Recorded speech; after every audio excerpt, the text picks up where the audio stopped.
Trade République, la banque pour mieux dépenser, épargner et investir présente Sud Radio, les incontournables de l'argent. Thomas Binet. Bienvenue dans ce nouvel épisode d'Oser Investir, les incontournables de l'argent. Je suis accompagné par notre expert Mathias Bassino, qui est directeur des marchés européens de la néobanque Trade République. Bonsoir Mathias. Bonsoir. Mathias, on va parler de retraite et plus particulièrement d'ailleurs des différents systèmes de retraite. Comment peut-on mettre le système de retraite à notre service ? Alors déjà, en le comprenant, et le moins qu'on puisse dire, c'est que c'est pas toujours facile. Donc en France, actuellement, vous avez deux grandes composantes, je dirais, dans le système de retraite, et nous essayons d'en importer une troisième en plus. Voilà, pas pour remplacer les deux précédentes, mais pour les compléter. Je m'explique. Le système principal est le système par répartition. De l'argent est prélevé sur les salaires et les cotisations patronales des gens et versé au même moment aux retraités actuels. C'est ce qu'on appelle la répartition. L'argent est pris tout de suite, il est versé tout de suite. C'est un système qui est de manière évidente aujourd'hui déficitaire à cause de la transition démographique. Absolument. On vieillit de plus en plus, il y a de moins en moins de gens qui travaillent par rapport à au nombre de gens à la retraite.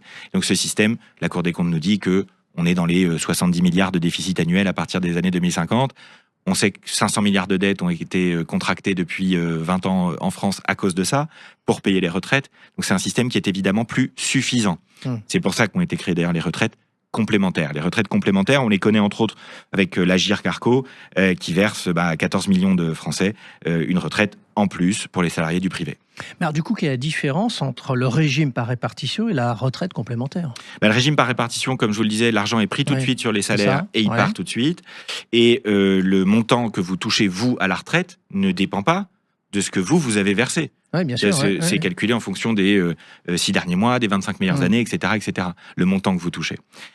Dans les retraites complémentaires, là, en général, ça se base sur un nombre de points basé sur le versement des cotisations que vous avez ajoutées à cette retraite complémentaire, et là, dont la valeur évolue chaque année selon la valeur du point.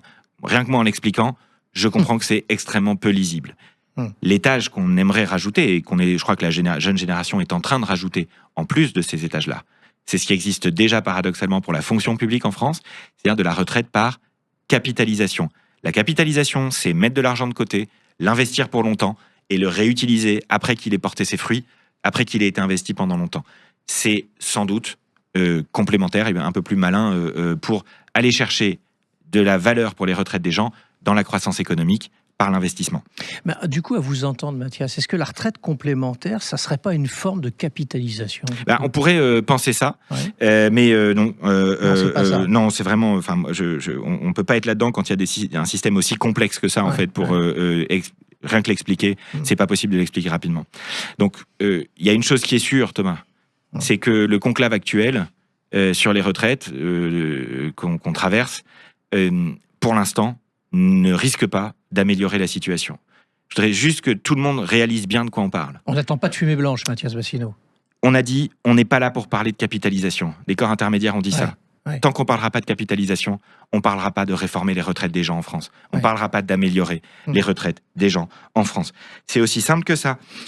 Imaginez, on est à peu près sur 8 500 € par an et par Français de prélèvement de cotisations pour les retraites, qui sont versés tout de suite aux retraités actuels. Je vais juste rappeler à tout le monde que si on investit ces 8 500 €, eh bien, au bout de 43 ans, on a 2,2 millions d'euros, dont 1,9 million d'euros d'intérêt, alors que les Français en moyenne vont toucher 350 000 € pour leur retraite.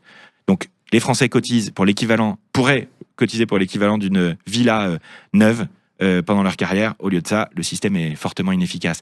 Il faut ajouter de la capitalisation en France. Et s'en occuper très tôt, c'est quand même aussi un conseil à retenir. Merci à vous, Mathias Bassino. On vous retrouve mardi prochain pour un autre numéro d'Oser Investir, les incontournables de l'argent. Et pour ce qui me concerne, je vous donne rendez-vous dimanche matin dès 9h30. Sud Radio, les incontournables de l'argent.